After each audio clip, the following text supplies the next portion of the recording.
The next view we need to create is our timeline events block view.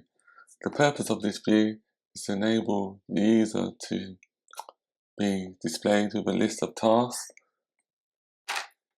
as seen here. So if they had, like, for example, 4 tasks on this date, then there'll be 4 tasks within this list with the selected or related time on the left hand side.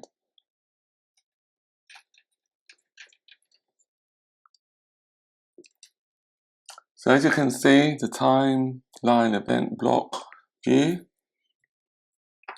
it looks clean.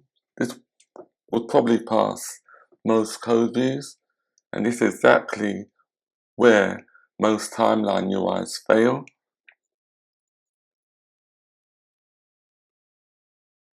Now, this struct is not wrong, it's just incomplete. It doesn't enforce any single rule about how a timeline event should behave. Nothing here prevents expensive work during scrolling. Nothing here stops inconsistent time formatting across the app. And nothing here prevents the main logic leaking into the view. And most importantly, this view blindly trusts the task model, which is this one here.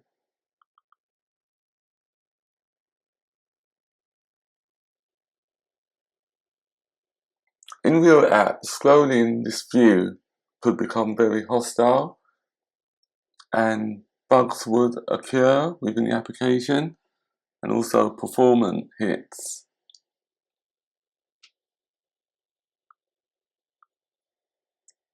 So now let's look why this is very error prone. At first glance, this feels convenient by passing in the full domain model, as you can see on line 12. We pass it into the view. But the issue is it gives the view permission to do too much.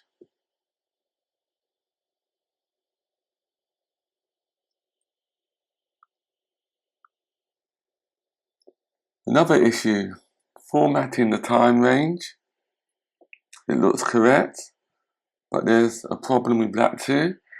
Every time the view renders, a new time formatter object will be created.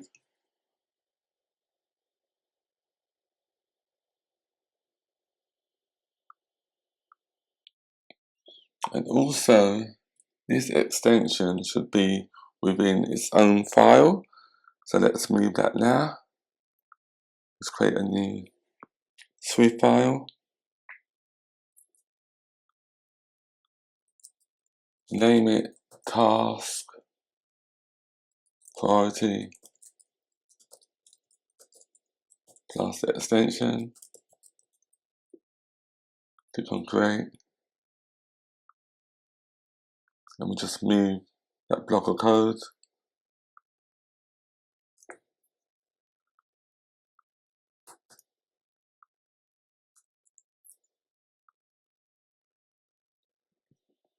Now that still looks a little bit better, but we can still improve the code a bit more. So let's try to refactor it. So I will copy and paste the code from the clipboard that includes the refactored version.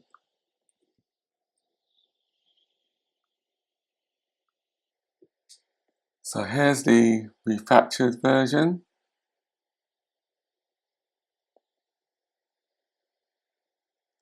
Have you noticed what has disappeared? There's no data formatted.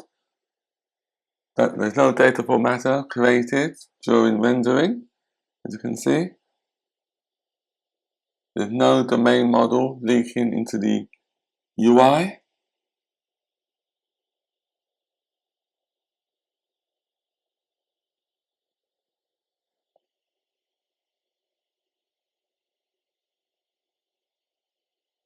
And most importantly, this view cannot be misused.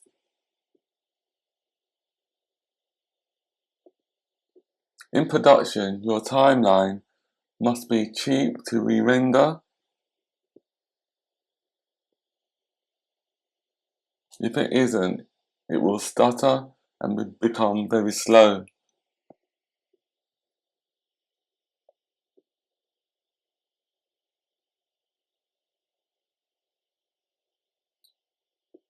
So this is the boring version, and boring is what ships.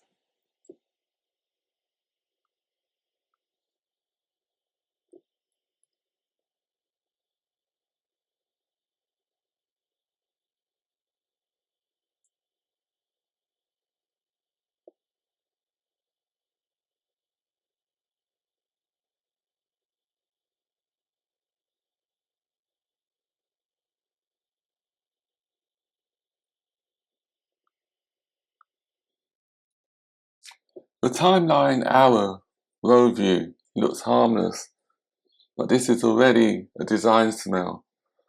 The view accepts a real raw domain model, as you can see.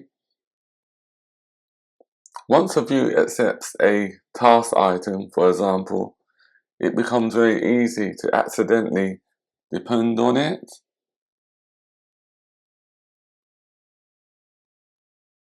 And also the on-tap task fallback is also another issue, as the callback leaks the domain model back out, and this couples the UI layer to the persistence decisions.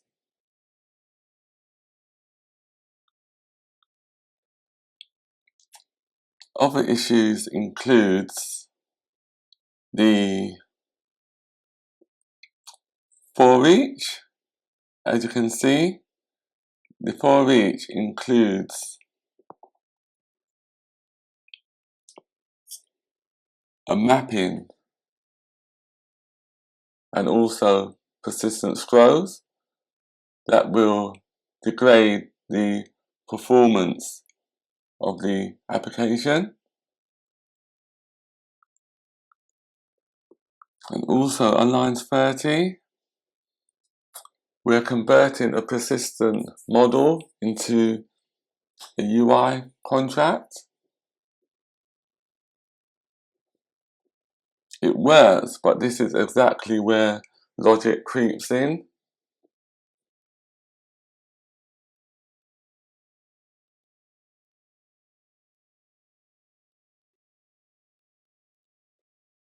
And this also happens on line 31, where the gesture sends the domain model back up. Now the caller must understand the task item too. And this is also how tight coupling spreads throughout the application and also makes it like less testable.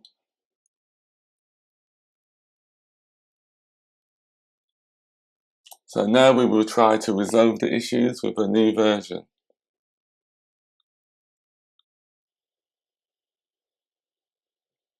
Have you noticed what has disappeared? There's no task item,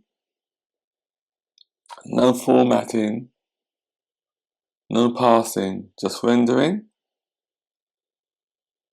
In production, views are not where you do work, views are where you show results.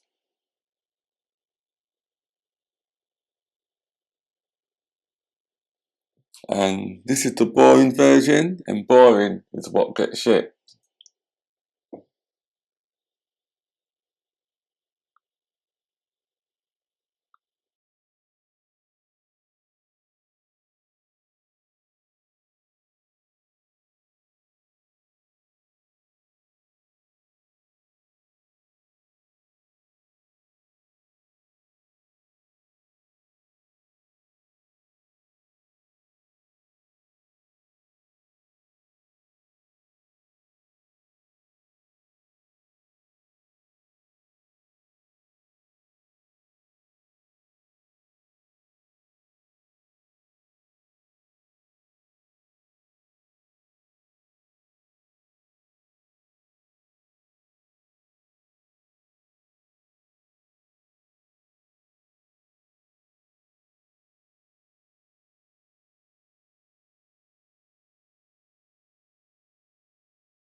Here is the code for the project task row view and display.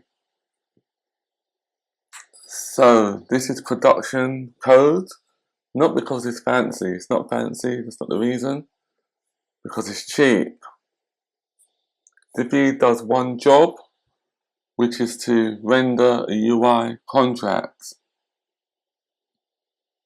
There's no task item in the view, and there's no SwiftData in the view. There's no data formatter in the view, and there's no hex parsing in the view. And this means that scrolling stays smooth.